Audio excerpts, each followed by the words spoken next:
നയനയുടെയും ആദർശിൻ്റെയും നാളത്തെ പ്രമോ റിവ്യൂയിലേക്ക് എല്ലാവർക്കും സ്വാഗതം. അങ്ങനെ നമ്മൾ നന്ദുവിനെ കൂട്ടിക്കൊണ്ടുവരാൻ വേണ്ടി ആദർശ് നയനയും കൂടെ പോവുകയാണ് കേട്ടോ. അപ്പോഴത്തേക്കും അനി അങ്ങോട്ട് വന്നിട്ട് ചോദിക്കുക എവിടെ പോകുന്നൊക്കെ ചോദിക്കുമ്പോൾ ഇവർ പറയുന്നുണ്ട് ഇങ്ങനെ നന്ദുവിനെ കൂട്ടിയിട്ട് വരാൻ പോവുകയാണെന്നൊക്കെ. അപ്പോൾ നമ്മളെ ജലജ അങ്ങോട്ട് വരുവേ വന്നിട്ട് ഇങ്ങനെ പറയും. ജലജ അങ്ങനെ അനിയടുത്ത് പറയുന്നുണ്ട് എടാ നീ പോയി കൂട്ടിക്കൊണ്ട് വാ അവളെ.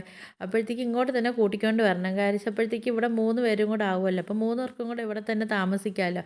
അപ്പോൾ പിന്നെ ആദർശ് മേടിച്ചു കൊടുത്ത വീട്ടിലാണെങ്കിൽ അവർ അച്ഛനും അമ്മയല്ലേ ഉള്ളൂ. അവരെയും കൂടെ കൂട്ടി ഇങ്ങോട്ട് കൊണ്ടുവന്ന് കഴിഞ്ഞാൽ പിന്നെ അവിടെ വീട് കാലിയായി കിടക്കുമല്ലോ എന്നൊക്കെ പറഞ്ഞ് ഒരുമാതിരി കളിയാക്കുന്ന രീതിയിലൊക്കെ ജലജ സംസാരിക്കുന്നുണ്ട് കേട്ടോ. എന്നിട്ട് ജലജ നയനടുത്ത് പറയുകയാണ്, എടി ആദർശ് ഇപ്പം കാണിച്ച പോലത്തെ തെറ്റ് അബിയ കാണിച്ചിരുന്നെങ്കിൽ പണ്ടേ നവ്യ അവളെ വീട്ടിൽ പോയേനെന്നൊക്കെ ഇങ്ങനെ പറയുമ്പോഴത്തേക്ക് നമ്മൾ നയനയാണെങ്കിൽ കട്ട കലിപ്പിൽ ഇങ്ങനെ നോക്കുന്നുണ്ട് കേട്ടോ. നമ്മൾ നന്ദുവിനെ കൂട്ടാൻ വേണ്ടി ആദർശ് നയനയും കൂടെ ട്രെയിനിങ് ക്യാമ്പിലേക്ക് പോകുന്നുണ്ട് കേട്ടോ.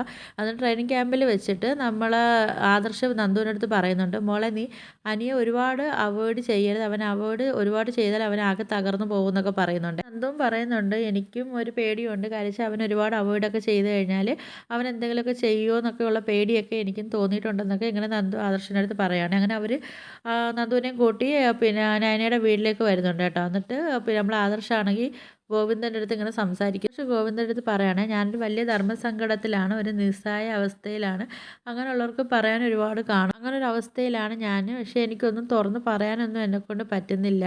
ആദർശാണെങ്കിൽ നല്ല സങ്കടത്തോടെ നമ്മളെ ഗോവിന്ദൻ്റെ അടുത്ത് പറയുകയാണ്. ഇതൊക്കെയാണ് പ്രമോ റിവ്യൂ ആയിട്ട് കാണിച്ചത്. അപ്പോൾ എൻ്റെ വീഡിയോസൊക്കെ ഇഷ്ടപ്പെടുകയാണെങ്കിൽ ഒന്ന് ലൈക്ക് ചെയ്ത് ഷെയർ ചെയ്ത് സബ്സ്ക്രൈബ് ചെയ്യണേ.